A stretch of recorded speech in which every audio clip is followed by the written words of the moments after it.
தம்பி பாசம் என்னைக்குமே மாறாது. வேற வேற கட்சி இருந்தாலும் வீட்டுக்குள்ள அக்கா தம்பி அந்த பாசம் என்னைக்குமே இருக்கும். ஆ அவர் 5 ஷோவா மாத்திருக்காரு. சினிமா புரிஞ்சிட்டு சினிமால இருக்கிறவங்க, நம்ம ப்ரொடியூசர்ஸ் எப்படி கஷ்டப்படுறாங்களோ, எக்ஸிபிட்டர்ஸ், டிஸ்ட்ரிபியூட்டர்ஸ் அது எல்லாமே தெரிஞ்சுக்கிட்டு. ஏன்னா சினிமால இருக்கிறதுனால இந்த துறையில எவ்ளோ கஷ்டம் வெளியில இருந்து பார்க்கும்போது தான் உங்களுக்கு கிளாமர் வேர்ல்ட்ல தெரியுது. இப்போ வெளியில இருந்து பார்க்கும்போது உட்காருவாங்க, பேசுவாங்க, படம் நல்லா இருக்குன்னா பாதியிலேயே வந்து நல்லா இல்லடா அப்படி சொல்லிடுவாங்க. எல்லாரும் ஆளாளுக்கு வந்து ஒரு கிரிட்டிக்ஸ் மாறிட்டு ஒரு படம் எடுத்து பார்த்தா தான் தெரியும். அது ஒரு படம் எடுக்கிறது எவ்வளவு கஷ்டம். சொல்லிக்கிறது ஈஸி. அது எல்லாமே புரிஞ்சுக்கிட்டவர் தான் முதல்வர் இன்னைக்கு இருக்கிறாரு. 5 ஷோவா மாத்திருக்காரு. நிச்சயமாக இந்த மாதிரி ஒரு நாங்க வந்து வரவேற்கிறோம்.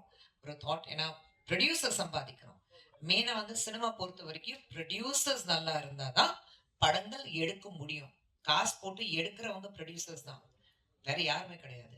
ஸோ ப்ரொடியூசர்ஸ் இருந்தா தான், அதுவும் ப்ரொடியூசர் சம்பாதிக்க முடிஞ்சாதான், அவங்களுக்கு லாபம் வந்தா தான் அடுத்த